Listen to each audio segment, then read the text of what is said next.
Graça e paz. Eu paguei ele muito bem para fazer esse discurso. Entendeu? Deu uma oferta de R$ 5 para ele. Se ele tivesse melhorado, eu ia dar 10. Mas foi 5, foi razoável. Estou brincando. Querido pastor Márcio, que alegria estar aqui com vocês. Nessa noite, o privilégio é todo meu.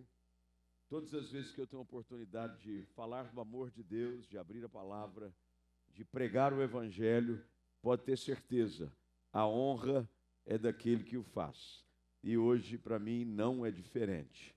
Tenho ouvido falar de tudo aquilo que Deus tem feito aqui, neste lugar, através de vocês como igreja, pela vida do vosso pastor e pela vida de cada um de vocês. E não há dúvida nenhuma no meu coração de que é só o começo de tudo aquilo que Deus ainda vai fazer. Você crê nisso?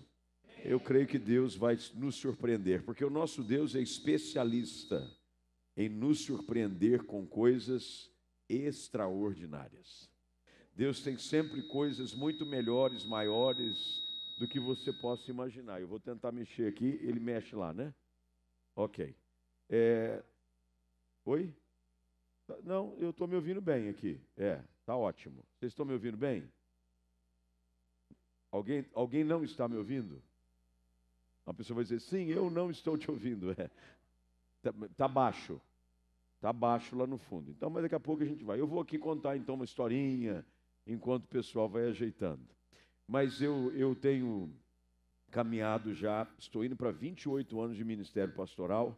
Eu sei que não parece que eu tenho 28 anos.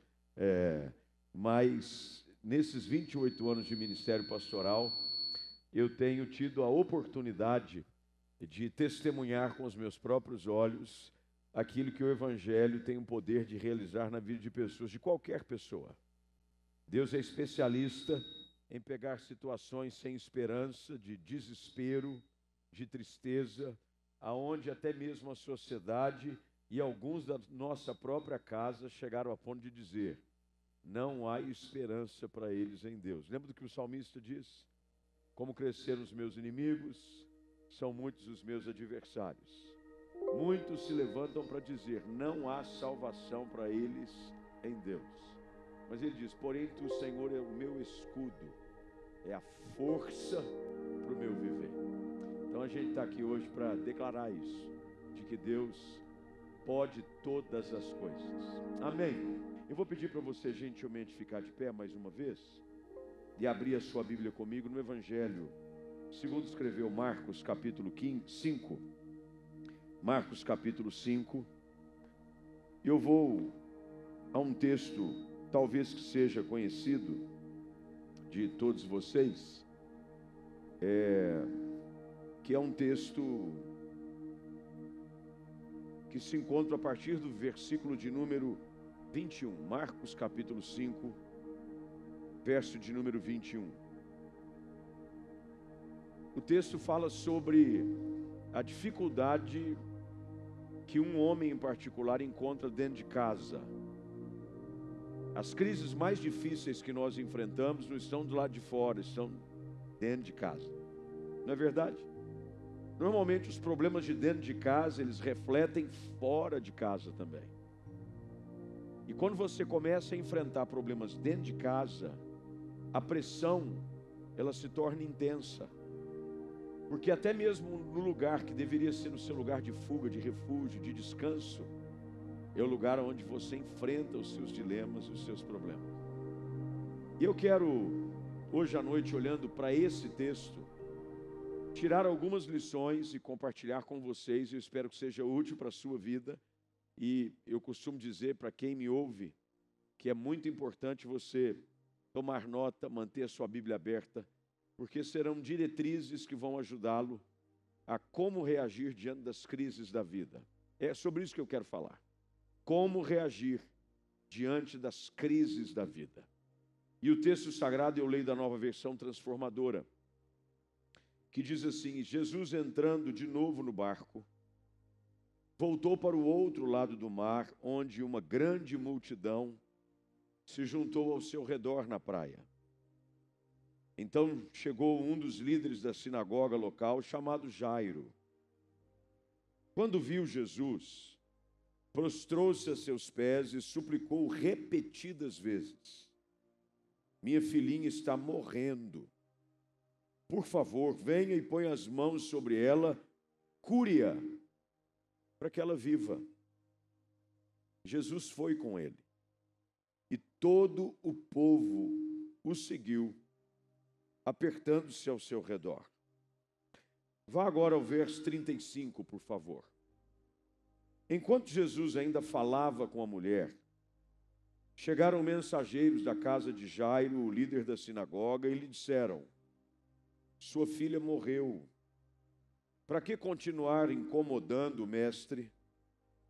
Jesus, porém, ouviu essas palavras e disse a Jairo: não tenha medo, apenas creia. Você pode marcar isso no seu celular, na sua Bíblia, diga apenas creia. Você pode olhar para quem está do seu lado e dizer assim: apenas creia. Apenas creia. Então Jesus deteve a multidão, não deixou ninguém o acompanhar, exceto Pedro, Tiago e João, irmão de Tiago.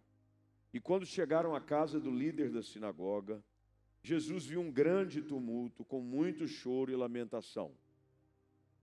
Então entrou e perguntou: por que todo esse tumulto e choro? A criança não morreu, ela está apenas dormindo. A multidão riu de Jesus. Ele, porém, fez todos saírem e levou o pai e a mãe da menina e os 3 discípulos para o quarto onde ela estava deitada. Segurando-a pela mão, disse: Talitá cumi, que quer dizer menina, levante-se. A menina, que tinha 12 anos, levantou-se de imediato e começou a andar. Todos ficaram muito admirados e Jesus deu ordens claras para que não contassem a ninguém o que havia acontecido. E depois mandou que dessem alguma coisa para a menina comer. Até aqui nós vamos orar. Vou pedir para que você feche seus olhos, curve sua cabeça. Pai, nós te damos graças porque podemos mais uma vez nos reunir em teu nome, como igreja, diante da tua palavra, para que possamos ouvir a tua voz. Fala conosco, não permita com que saiamos daqui sem ter essa sensação clara de que tu estás falando conosco. Traz libertação, cura, transformação, milagre, novos começos. Que haja, Senhor, um divisor de águas na vida de pessoas neste lugar, nessa noite. E que, afinal desse tempo juntos, todos nós possamos, assim como aqueles da casa de Jairo, ficarem admirados com o que o Senhor irá fazer. Oramos assim em nome de Jesus Cristo. Amém. Graças a Deus. Você pode se sentar, por favor. Se quiser tirar, pode. Pode. Como eu estava dizendo, todo mundo na vida passa por dificuldade. Quem não tiver dificuldade, que atire a primeira pedra. Todo mundo vem. Aliás, quando você nasce, você já entra no processo natural de enfrentar as adversidades da vida. Você sabia que toda criança, quando nasce, ela já tem que lutar para respirar? Eu sei disso porque a minha filha mais nova, hoje já é uma mocinha, ela, quando nasceu, precisou ir para a incubadora e para um respirador, porque os médicos disseram: olha, ela nasceu, tudo normal, todos os testes, nenhum problema, só que tem um detalhe: ela ainda não atentou para o fato de que ela nasceu. E para nascer, ela vai ter que respirar, ela tem que aprender a fazer o movimento do diafragma. E ela, pelo jeito, é meio preguiçosinha. E eis que aquela palavra se cumpre até hoje. Porque ela é do mesmo jeito, ela é assim meio, sabe? Porque a vida é assim, para você manter-se vivo, você tem que enfrentar lutas. Você sai todo dia para trabalhar, para você buscar um recurso para colocar pão sobre a mesa da sua família. Você se esforça, você trabalha, você tem que enfrentar desafios, você tem que enfrentar lutas, você enfrenta situações fora do seu controle. Problemas vêm, notícias contrárias chegam, diagnósticos que nos assustam, de repente batem à nossa porta, porque a vida, ela é feita de crises. Mas nós precisamos entender de que a maneira como eu enfrento as minhas crises é que faz toda a diferença, porque se eu não tenho opção de viver uma vida sem crise, não tem jeito. Qual é a opção que nos resta, então? É como reagir quando a crise chegar. Porque se você não souber como reagir diante da crise, ela pode se transformar em algo fatal. Crises conjugais, por exemplo. Todo casal passa por crise conjugal. Não tem esse pessoal que fica andando de mãozinha dada, fica mandando emoji no WhatsApp, coraçãozinho, love. Não me pega. De vez em quando rola uma DR. De vez em quando ela salga o feijão de propósito. Aí é miserável, toma, come feijão salgado, aí pra você ver o que é bom. É assim. Todo casamento passa pelas suas crises. Mas a crise, quando bem enfrentada, ela pode transformar um casamento em algo muito melhor do que ele era antes da crise. A palavra de Deus diz que nós somos aperfeiçoados de glória em glória. Cada vez que nós passamos por lutas, nós estamos sendo forjados e preparados para viver um tempo de maior excelência. Nenhuma pessoa pode almejar uma posição de maior destaque se não enfrentou crises menores. Talvez esse seja o problema da nova geração, extremamente ultra protetiva para com seus filhos. Dizem os especialistas de que as novas gerações que estão surgindo são consideradas as gerações mais fracas dos últimos séculos. Porque elas são criadas dentro de uma redoma de proteção exacerbada. Pais que livram e privam os seus filhos de tudo. Eu me lembro quando a minha filha mais velha nasceu, e ela, pai de primeira viagem, é assim, filho novo, vai fazer mamadeira, chupeta, caiu no chão a chupeta. Tem que ferver a chupeta. Você pega a chupeta, ferve, bota no esterilizador. Aí a mamadeira, a mesma coisa, não tem que lavar, agora tem que colocar no esterilizador, porque antigamente não tinha muito recurso, mas agora tem um esterilizador que você põe no micro-ondas, com a água, esteriliza, tal. Filho de... Veio segunda menina.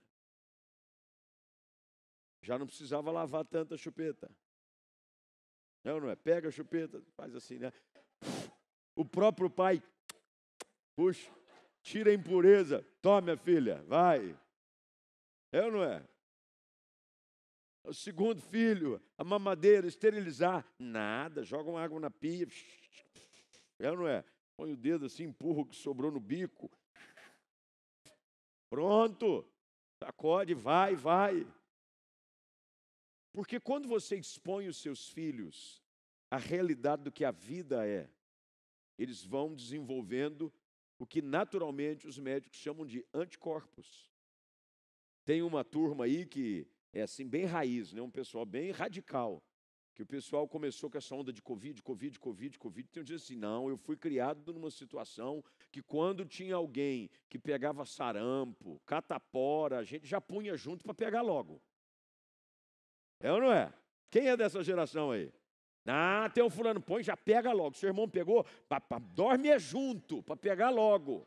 Porque aí já melhora, fica com anticorpo. Aí a gente entra nessa geração de que, é óbvio, a gente tem que se preservar de uma enfermidade que, infelizmente, ceifou a vida de muita gente. Mas as crises, elas nos ajudam. eu jamais poderia estar desenvolvendo o que eu desenvolvo hoje, nesse momento da minha vida, se não foram as crises que eu enfrentei. As crises que eu enfrento e a maneira como eu reajo às minhas crises é que vão dizer para os outros e para mim mesmo que eu estou preparado para uma nova fase. Como eu reajo às crises, quando os problemas surgem. E no texto que nós lemos, chega um problema. O problema é um problema sério. Porque todo problema que envolve família e filhos é um problema sério. Principalmente quando ele é um problema de saúde física. A história narrada aqui no Evangelho de Marcos fala sobre um homem chamado Jairo. Ele nos é apresentado como um homem de uma certa proeminência. Ele era líder da sinagoga na sua cidade. A sinagoga não era apenas um lugar de celebração a Deus. A sinagoga era um lugar de convívio social. Era um edifício normalmente edificado em cidades, em vilarejos, aonde as pessoas vinham, liam a lei de Deus, tinham interação com outros, conversavam sobre política, conversavam sobre uma série de coisas. E Jairo era o chefe da sinagoga. Jairo tinha uma família pequena. Normalmente, famílias pequenas, elas são famílias que são mais ligadas. Quanto menor a família, mais próximo você é. Não é assim normal. Lá em casa sou eu, minha esposa e um filho. Vocês é carne e unha, não desgruda. Agora, tem família que tem 15 filhos. Você fica sem ver o outro 2 meses. É ou não é? Não, com seu irmão. A última vez que eu vi foi num café da manhã aqui em casa, mas já faz uns 2 meses. Família grande. A família de Jairo era uma família pequena, que tinha aquilo que todo pai de menina, mais celebra e ama. Uma menininha de 12 anos. Eu sou pai de 2 meninas. Meu irmão, quando dizem que a menina é a princesinha do papai, é mesmo. É mesmo. Todo mundo fala tal. E Jairo tinha sua princesinha. Não sabemos o porquê que ele só tinha essa menina. Não sabemos, o texto não fala. Talvez Jairo já tinha enfrentado um outro tipo de crise, de infertilidade, de esterilidade por parte dele ou da esposa. Mas o fato é de que não era comum, por não haverem técnicas, não é? De você ter controle de natalidade, famílias serem pequenas. Famílias eram grandes. Normalmente era assim. Mas Jairo tinha uma menina. E a menina fica doente. Se tem algo que tira a paz dos pais, é verem os seus filhos doentes. Meu irmão, começou a subir febre. Começou, aí você dá Tilenol, aí não baixa, você intercala com Magnopirol. É assim ou não é? Você dá dipirona. Não, é igual você enterrar de 3 em 3 horas, dá um, 10 horas, dá outro. Aí não pega, aí tem os pessoal assim, mais raiz. Pega o menino, põe ele pelado no banho gelado. Baixa essa febre, a febre não baixa. Você começa a ficar desesperado, porque todo pai que ama o seu filho quer vê-lo bem. E a crise chega na casa de Jairo, e é uma crise que ele não tem nenhum controle sobre ela. Você já enfrentou crises que você não tem controle nenhum sobre ela? Veio um problema, não tem o que você fazer. Eu tenho certeza que Jairo fez tudo o que podia ser feito. Eu sou pai. Se qualquer uma das minhas filhas adoece, tudo que estiver ao meu alcance, eu vou fazer. Eu vou fazer. Ah, vai precisar de um tratamento especial. Nós damos um jeito. Vende carro, vende casa, vende órgão, ponta do fígado, vende um rim. Você faz de tudo. Porque para ver os nossos filhos bem, Os pais chegam a fazer aquela oração, às vezes sem sentido nenhum. Senhor, tira dele o problema e põe em mim. A febre dele ou dela passa para mim.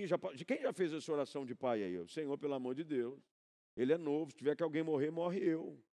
Ah, Deus, por que isso? Jairo provavelmente, quando a crise na sua casa chega, de uma enfermidade que estava caminhando para a morte. Você já imaginou você ver a sua única filha adoecendo de tal maneira em que a morte começa a se aproximar da sua casa? Essas crises onde a gente se depara com a nossa incapacidade de resolvê-las. Não tem o que fazer. E agora? Como é que eu vou reagir diante dessas crises? Bem, tendo dito isso, eu quero te ajudar colocando para vocês quais foram as atitudes que Jairo tomou diante dessa crise que ele enfrentou e como ele superou a sua crise e viu a mão de Deus agindo sobre a sua casa. A primeira coisa, anote aí por gentileza, se não tiver aí como anotar, pega a mão da pessoa que está ao seu lado e anota na mão dela. Aí depois você pede para copiar, é ou não é? Eu já fiz muita cola na minha própria mão, na época de escola. Quem já colou na mão aí? Amém. É só porque eu estava com peso na minha consciência. Mas eu sei que todo bom aluno um dia já colou. Eu fazia aquelas colinhas na mão, e na hora que o professor vinha, se apagava. É ou não é? Eu fazia esse desesperado aqui, ó. Técnicas. As crianças fecham os ouvidos. É. Diante das crises, a primeira coisa que você deve fazer é buscar a Deus. Anote isso aí. Quando a crise chegar, quando o problema surgir, busque a Deus. Pode parecer algo muito simples o que eu estou dizendo, mas infelizmente ele não é uma prática comum. Porque quando a crise chega, naturalmente nós deixamos como última opção buscar a Deus. Nós tentamos fazer do nosso jeito. Nós tentamos dar o nosso jeitinho. Mas olha o que a Bíblia diz. Verso ainda de número 22. Chega um dos líderes da sinagoga local, chamado Jairo, e quando ele vê Jesus, ele prostra-se aos seus pés e suplica repetidas vezes: minha filhinha está morrendo. A atitude de Jairo é essa, ele vai até Jesus. Quando as crises chegarem, não caia no erro de querer resolvê-las sozinho. A Bíblia diz que o coração do homem pode fazer planos. Você pode. Mas a resposta certa sempre continuará vindo dos lábios do Senhor. Tem muitas crises que você transforma quase em que um apocalipse, porque você não parou para ouvir a voz de Deus. Quando a crise chegar, quando o problema surgir, busque a Jesus. Você tem acesso a Ele em qualquer lugar. Quando a nossa filha mais nova nasceu e teve esse problema respiratório, os médicos me chamaram, foi necessário levá-la à UTI pediátrica e disseram para mim: olha, não temos o que fazer. Ela está tendo dificuldade, ela não está no respirador, parece que ela não está querendo lutar para manter-se viva. Imagine você, sua esposa ainda vindo da sala de recuperação da anestesia, eu ali com o médico, sem saber o que fazer, diante daquele quadro que ele havia me apresentado. Eu saí de onde estava, fui para o quarto onde a minha esposa havia sido internada. Entrei no banheiro do quarto, dobrei os meus joelhos e disse: Senhor, eu não sei o que fazer. Minha filha nasceu, ela está tendo dificuldade para respirar, eu não sei como é que eu vou reagir, eu não sei como é que vai se desenvolver o quadro dela. mas eu sei que o Senhor pode todas as coisas. Quando a crise chegar, busque a Deus. Busque a Jesus. Dobre os seus joelhos na presença dEle. No meu caso, foi num banheiro de um quarto de hospital. No seu caso, pode ser dirigindo o seu carro nas ruas da cidade. Pode ser, quem sabe, quando você está no seu trabalho e uma mensagem que você não gostaria de receber chega antes do desespero tomar conta de você. Busque a Deus. Busque a Deus. Busque a Deus. Busque a Deus. O texto diz que Jairo prostra-se aos pés de Jesus e suplica repetidas vezes.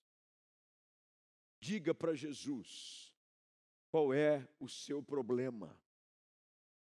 Aquilo que te incomoda, aquilo que tem roubado as suas noites de sono, aquilo que tem gerado ansiedade e medo no seu coração. Diga para Jesus, busque por Ele. Meus irmãos, não há nada mais acessível do que o trono da graça de Cristo. Basta uma oração. Quando dobramos os nossos joelhos diante do trono da graça, há uma paz que o mundo não pode nos oferecer, que começa a encontrar abrigo no nosso coração. Porque se você tenta correr desesperado por causa das notícias contrárias, e agora, o desespero vai ocupando aos poucos cada espaço da sua vida. E de repente você acha que já não há mais saída. Em primeiro lugar, você deve buscar a Deus. Como é que você busca a Deus? Você busca a Deus em oração. Mas também você busca a Deus pela sua palavra. A palavra de Deus é fonte de encorajamento, de ânimo e de fé. Leia a Bíblia. Quando o problema chegar, você é quem deve escolher a quem você deve recorrer. Escolha recorrer a Deus. Busque a Jesus. Vá à presença dEle. Tem gente que diz assim, eu estou passando um problema lá em casa e por isso eu estou não indo mais na igreja. Então você não está entendendo nada. Porque se você está passando por uma luta e por um problema, se há um lugar que você deve transformar numa frequência assídua e diária, é a igreja. Tem um episódio de um personagem que está lá no livro 1 Samuel, capítulo 1. O nome dela era Ana. Ela não podia ser mãe. E para piorar, tinha uma tribulada de uma mulher chamada Penina, que era a mulher do marido dela também. Naquela época tinha esse negócio. Se ele casava com uma mulher, ela não podia dar filhos. Havia o direito de um homem, para dar continuidade à sua descendência, tomar uma outra mulher para que a sua descendência não ali acabasse. E a Penina era pior que coelho. Penina era assim, ninho de rato, filho para tudo quanto é lado. E a Penina provocava a Ana. Deus me deu filhos, para você não deu nenhum. Útero seco, madre fechada. Só que Eucana, o marido, amava Ana. E ele tentava compensar. Eu não te sou melhor do que 10 filhos. Sabe aquele maridão assim, galanteador? Pega o cartão, filha. Está meio depressiva.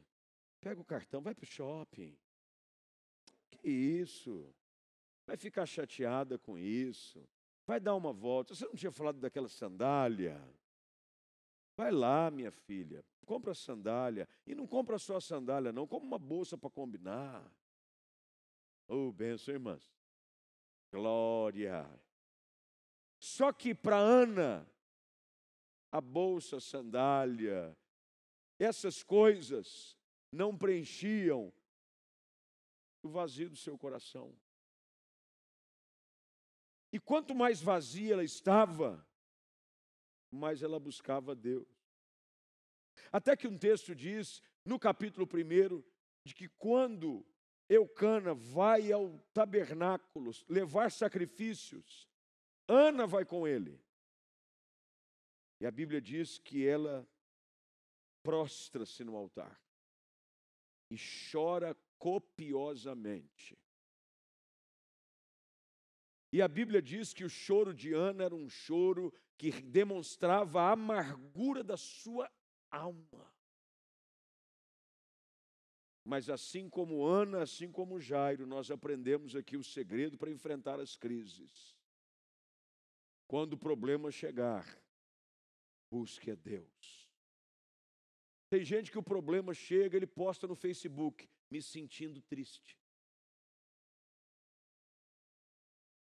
Recebeu uma notícia, sentindo-se contrariada. Meu irmão, o Facebook não vai fazer nada por você. Aliás, quem não gosta de você está dizendo, está vendo aí, ó, está passando luta, hein? Deve ter aprontado alguma, é Deus pesando a mão. Quando o problema chegar, aprenda com Jairo. Busque a Deus.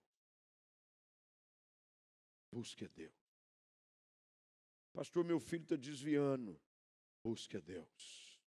Pastor, meu casamento está à beira de um abismo. Busque a Deus. Pastor, eu estou desempregado há muito tempo, as contas não param de chegar. Busque a Deus. Pastor, eu estou com um problema emocional, gente em casa passando por crises de depressão, ansiedade. Busque a Deus. Quando a crise chegar, busque a Deus. Segunda coisa, ainda no verso 22, o texto diz que quando Jairo chega até Jesus, ele prostra-se aos seus pés.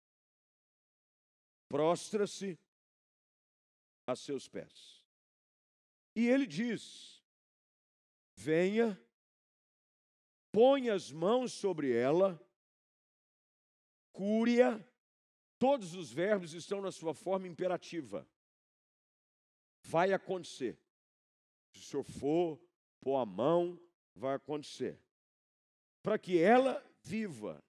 Então a segunda coisa aqui, que quando a crise chegar, você precisa aprender a reagir, é reconhecer a soberania e o poder de Deus sobre a situação que você está enfrentando.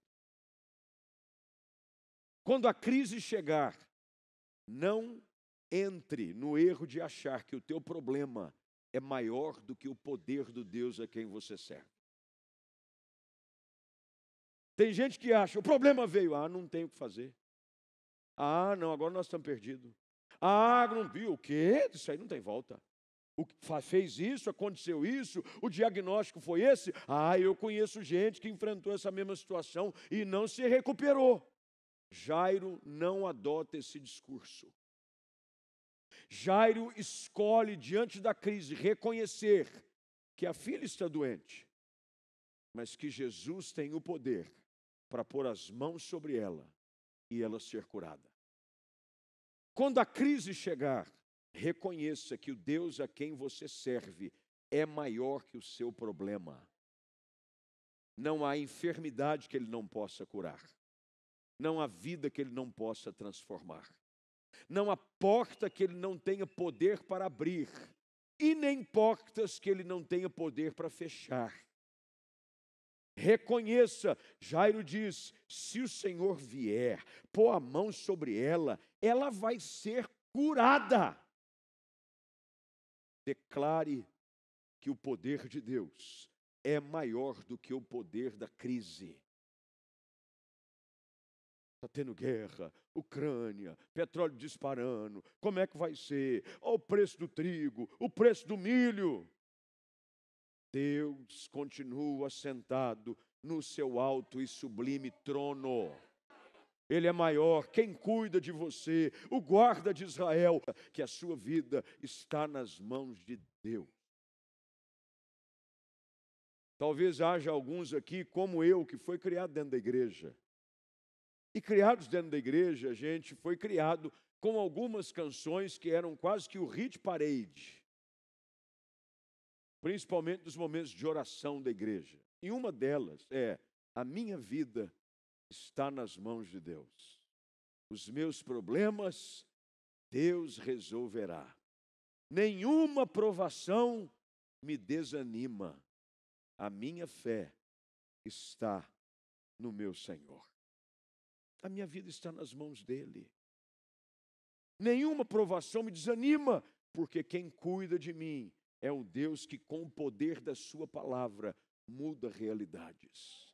Basta uma palavra, uma palavra. Deus pode todas as coisas. Não haverá impossíveis para o seu agir. Deus pode. Quando a crise chegar, reconheça que o poder de Deus é maior do que o poder do problema.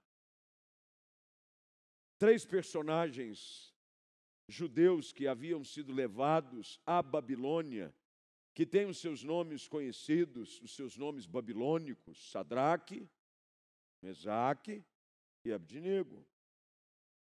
Esses 3, por não se prostrarem diante da estátua que o rei havia construído,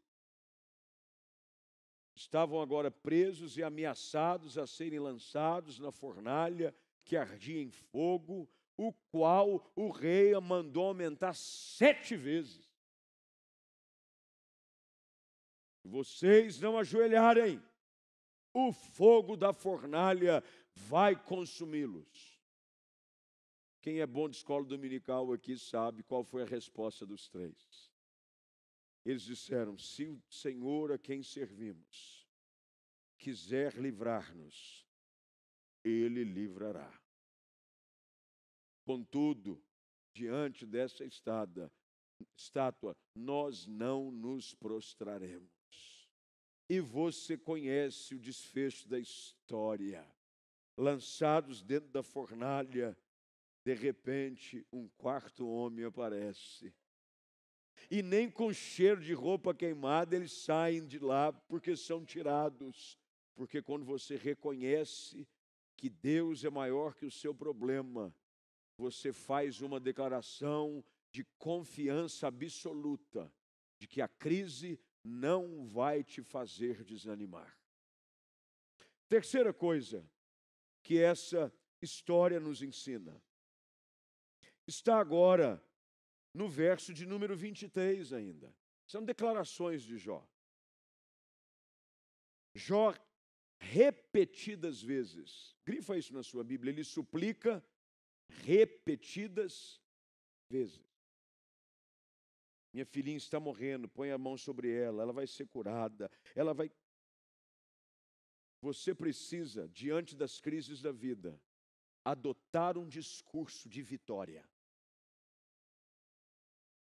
Você sabe que às vezes o ambiente da crise ele se torna ainda mais pesado porque o discurso que você adota é de desespero. Nós precisamos declarar pela fé de que Deus vai agir. Dentro deste mesmo contexto, aliás, é a intercorrência entre o momento em que Jesus está saindo da sinagoga com Jairo para ir até a sua casa. Uma mulher que sofria com um fluxo de sangue já há 12 anos.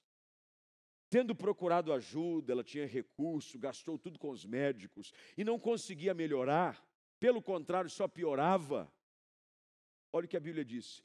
Disse consigo mesma: se eu apenas lhe tocar nas vestes, eu serei curada. Aquilo que eu ouso declarar pela fé se torna uma realidade na minha vida. Você precisa começar a declarar sobre o seu casamento, sobre os seus filhos, sobre o seu trabalho. Você precisa declarar: a minha família é uma bênção, o meu casamento é uma bênção. Eu vou ver a minha família toda servindo no altar, os meus filhos serão salvos. Eu vou ver nesse ano de 2022 portas se abrindo. Viu, mas está todo mundo dizendo que vai ser um ano ruim. Cada um escolhe o ano que quiser para si. Se você quiser escolher que vai ser um ano ruim, profetize um ano ruim. Eu prefiro profetizar favor, graça, abundância, milagre, recurso, bênção da parte de Deus. Jairo não se rendeu ao discurso dos pessimistas. A boca fala o que o coração está cheio. Um coração cheio de fé verbaliza palavras de fé. Você se torna um proclamador de esperança. É por isso que o salmista diz: eu creio que eu verei a bondade do Senhor na terra dos viventes. Eu creio que Deus vai me abençoar. Eu creio que cai em 1.000 ao meu lado, 10.000 à minha direita, mas eu não vou ser atingido. Eu declaro a verdade da palavra de Deus sobre a minha casa. Quando a crise chegar, escolha um discurso de fé. Os discursos de desânimo são contagiosos e fazem com que as pessoas morram num deserto. Foi o que aconteceu em Números capítulo 13, quando na volta dos 12 espias enviados por Moisés, para observar a terra prometida, a qual eles trouxeram consigo cachos de uvas gigantes, figos enormes.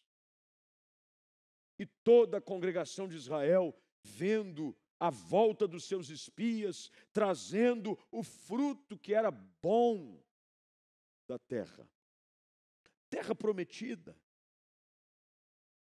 até que 10 deles adotam o discurso do pessimismo. Não vai dar não. Nós éramos como gafanhotos aos olhos deles. São terra de gigantes. Eles vão nos devorar vivos. Mas 2 deles, Josué e Calebe, preferiram adotar o discurso da fé. Eia, subamos, conquistemos, o Senhor os entregará nas nossas mãos. Nós vamos comer ele com pão. O Senhor já nos deu aquela terra. O problema é que o discurso da maioria contaminou o restante do povo. E você sabe como é que termina a história? Nenhum dos 10, nem tampouco a geração inteira que saiu do Egito entrou na terra prometida. Apenas Josué e Calebe. Porque apenas aqueles que escolhem uma declaração de fé que entram no lugar da promessa. Enquanto você, quando a crise chegar, escolher ser um pessimista, só vê o lado negativo das coisas. Só está piorando. O cara parece um Zeca Pimenteira. Tudo que acontece é isso é a vida. Sai para lá. Abra os teus olhos para enxergar pela fé aquilo que Deus disse que faria na sua vida. Faça uma declaração de fé. Jesus vai com eles, porque Jesus sempre decide ir com aqueles que nele creem. Jesus vai para casa com Jairo. No caminho acontece a cura da mulher com um fluxo de sangue. Sabe quem era o espectador privilegiado desse milagre? Jairo. Quem é que estava andando ao lado de Jesus em direção à casa de Jairo? Jairo.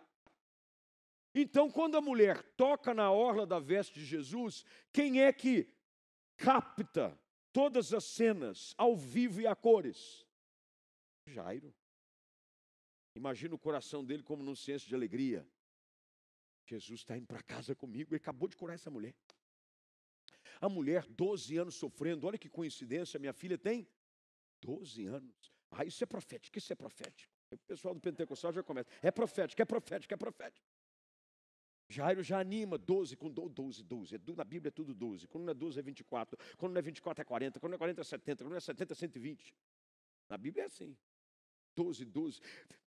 O problema foi que mal Jesus termina de ministrar a cura na vida da mulher, chega a caravana dos pessimistas.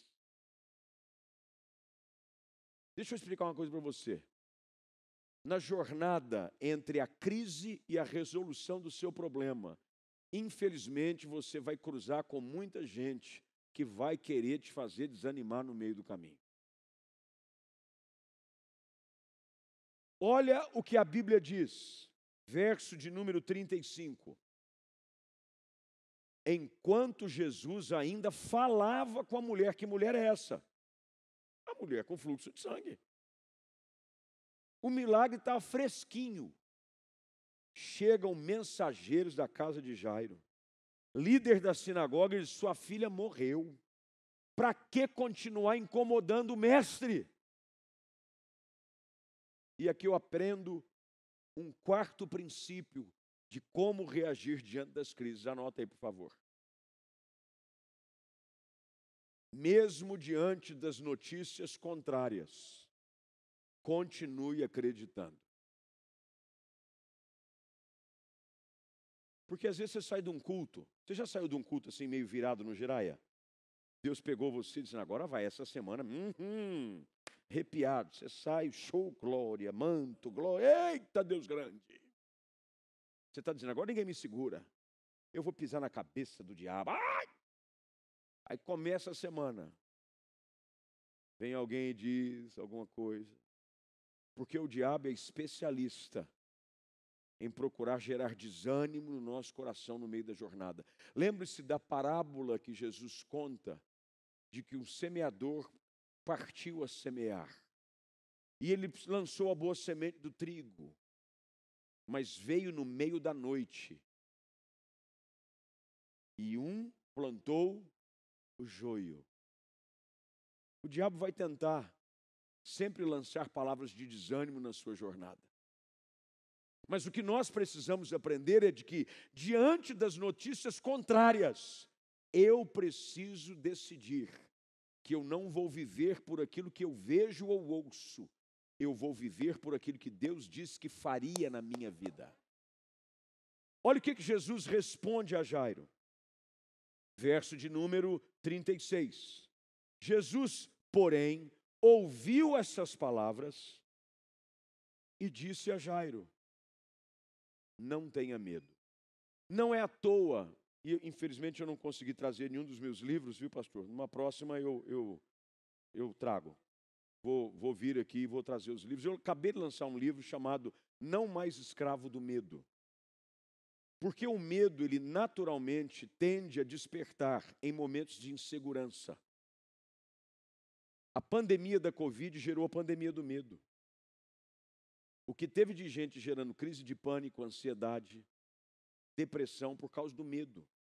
Medo de morrer, medo de perder o trabalho, medo de perder os pais, medo de tudo, um monte de medo. Quando uma notícia contrária vem, o inimigo da fé, o que é? O medo.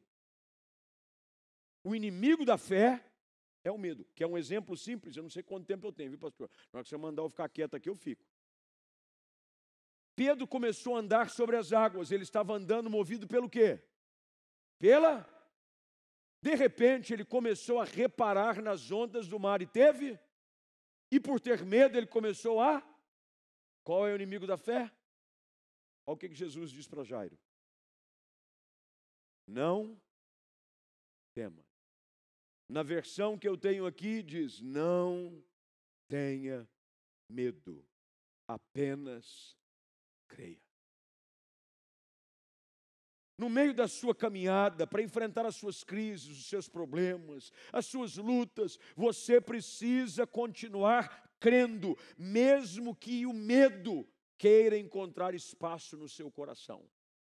Não se renda ao medo. E agora? E agora? O medo tira os nossos olhos daquele que fez a promessa e começa a olhar para as ondas, para o vento, e reparar, a gente começa a afundar. O único remédio contra o medo é a fé. Creia. Jesus diz: apenas creia, você não precisa fazer mais nada. Quando Jesus chega em Betânia, João capítulo 11, na casa de Marta, Maria e Lázaro, qual já estava morto há... A irmã diz para Jesus, se o senhor tivesse chegado antes, ele não teria morrido. Frustração. Nós mandamos chamá-lo, o senhor não veio. Pelo menos não no tempo que a gente esperava. O que Jesus diz para ela? Se crerdes, verás a glória de Deus. Se crerdes. Você sabe qual é o combustível que nos ajuda a vencer as crises e ver os milagres de Deus acontecendo na nossa vida? É crer. Tanto é que Jesus diz para Jairo, apenas creia, creia no que Deus disse, creia no que Deus revelou a você, creia numa palavra que você ouviu no culto, creia numa visão que Deus te deu, creia. Jesus diz apenas creia. Quinto lugar. Estou terminando, são 67 pontos, nós estamos no quinto. Quinto lugar. Verso de número 40. A multidão, e agora Jesus já estava na casa de Jairo. Um tumulto, gente chorando. Ele diz que a menina não morreu, ela está dormindo. A multidão começou a rir de Jesus. Ele, porém, faz sair todos. E leva apenas o pai e a mãe da menina e os 3 discípulos, Pedro, Tiago e João, para o quarto onde ela estava. E aqui há 4 segredos para você aprender a reagir diante das crises. Você precisa estar cercado de pessoas que acreditam no seu milagre. Quando a crise chegar, cerque-se de pessoas que creem que Deus pode fazer aquilo que Ele disse que Ele faria na sua vida. Assim como tem pessoas que alimentam a nossa fé, tem gente que rouba a nossa esperança. A primeira coisa que Jesus faz quando chega na casa de Jairo é pôr para correr todo mundo que riu. Porque você não pode estar perto de gente que ri daquilo que Deus disse que faria na sua vida. Você precisa estar cercado de gente que acredita mais do que você naquilo que Deus disse que faria em você. Quer um exemplo claro também nas Escrituras? Marcos capítulo 2. A cura de um paralítico. Ele foi carregado por 4 amigos. A casa onde ele chega e Jesus estava cheia. Não havia lugar na porta nem na janela. Qual foi a decisão dos 4? Ir embora? Rapaz, não é um dia da sua cura não, mano. Desculpa aí, mas... a casa, estou sentindo, não é de Deus. Porque se fosse de Deus, estava caminho aberto. Se fosse de Deus, dava para a gente entrar. O que os 4 fazem? Você só vai voltar para casa andando, fiote. Daqui você não sai. Eles descobrem o lugar no telhado. Exatamente aonde Jesus estava ministrando. Você imagina os 4 amigos. Eu gosto de gente, amigo assim. Viu, vai lá na janela ver onde é que Jesus está. Aí um dizia para o outro, está no meio ali, no meio. O outro sai, vê se tem como entrar por cima. Aí vem um outro, porque as casas na Palestina normalmente tinham uma escada aonde a parte do eirado era usada, principalmente nos períodos de muito calor intenso. Era um lugar onde se dormia também. Um sobe no telhado. Aí mais ou menos, sabe quando você fica tentando achar o rumo? Aí do lado de fora, eu estou aqui imaginando, isso é conjecturas que o texto me dá liberdade para fazer. Jesus ali no meio, mais ou menos onde está a moça da câmera ali, embaixo do ventilador. E aí o de cá, assim, o cara andando. E aí está em cima, ele diz, vai para lá. Mais para lá, vai chegando perto. Ela chega, o rapaz chega mais ou menos onde está a coluna. Ele faz assim, é aí. É aqui. Faz uma marca com o pé, é aqui. Descem. Imagina o paralítico na maca, olhando. O que vocês vão fazer? Nós falamos que você só ia sair daqui curado. Nós estamos cansados de te carregar, mano. Nós vamos sair daqui, você só andando. Pegam um menino, o cara na maca. Imagine subindo escada com ele. Você já parou para imaginar esses detalhes do texto? O cara balançando. Vai, para! Começam a meter o pé na laje do telhado. O culto comendo, um pedaço de pau caindo dentro da casa. Você imagina o povo que estava ali ouvindo Jesus, a casa cheia, Jesus ministrando, de repente começa um barulho na laje.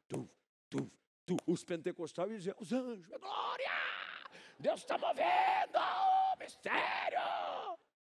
E eu não ia. Os mais conservadores iam dizer, o senhor está repreendido. Oh, misericórdia, está amarrado em nome de Jesus, é ou não é? Só sei que de repente, dentro do lugar, começa um buraco, um frestinho de luz. Você começa a ver um pontinho de luz, batendo na laje. E de repente eu imagino Jesus olhando para cima. E vê a cara de 4 negros assim, ó. É aqui. Vamos descer o menino. Deve ter amarrado ele. Segura aí. Nós não falamos que você ia ver Jesus hoje? Entrada triunfal. De repente, no meio do culto, vem o cara amarrado na maca. Não entendendo nada. Descendo no meio do povo. Jesus cura o paralítico. Os 4 lá, eu acho que eles assistiram de camarote. De cima do telhado. Celebrando a cura do amigo. A Bíblia diz que ele saiu e foi celebrar com os 4. E celebra. Você precisa estar cercado de gente que acredita no seu milagre. Cerque-se de pessoas que acreditam no seu milagre. Você precisa andar com gente que acredita em você, com a palavra que Deus te deu, com o seu chamado, com o seu ministério, com o seu potencial, no seu casamento, com os seus filhos. Bota para correr esse bando de urubu que só fica sobrevoando a vida da gente, parecendo que está atrás de carniça. Jesus bota todo mundo para correr. Último lugar. Fica de pé, porque parece que vai acabar. Fica de pé, por favor. Jesus segura a menina pela mão e diz, Talitá cumi, que quer dizer, menina, levanta-te. Verso 42 diz que a menina, que tinha 12 anos, se levanta de imediato e começa a andar. E todos ficaram admirados. Mas Jesus dá ordens claras para que ninguém contasse o que havia acontecido. Não tem como. Todo mundo sabia que a menina estava morta. De repente, o pessoal começa a falar, viu, é a filha de Jairo, quando é que vai ser o sepultamento? Sepultamento? Como assim sepultamento? Rapaz, o pessoal tinha as carpideiras tudo chorando. Quando é que vai ser o enterro dela? Vão enterrar ela onde? Qual que é o cemitério? Não, a última vez que eu vi ela está tomando lanche. Como assim lanche? Rapaz, eu estou vendo lá, ó. Jesus mandou, serviu lá um sanduíche. Menina com 12 anos, que acabou de ressuscitar. Adolescente vivo, já come muito. Adolescente ressuscitado dentre os mortos. Meu Deus do céu. Meu irmão, era questão de metro. Coca-Cola 3 litros. Jesus diz, dá-lhes vós mesmos de comer para a menina. De repente, aquilo que você achava que iria sepultar, Deus está dizendo para você, você vai alimentar. Aquilo que você achou que ia jogar num buraco com terra em cima e o seu sonho ia acabar. Deus diz, eu fiz minha parte, agora vocês alimentem. Alimentem. Você sabia que o milagre quem faz é Jesus, mas quem alimenta o nosso sonho somos nós.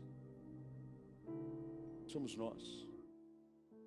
Hoje à noite, antes da gente ir embora, antes da gente terminar o nosso tempo juntos, eu queria usar da liberdade que o pastor me deu de uma forma tão gentil para fazer uma oração com você.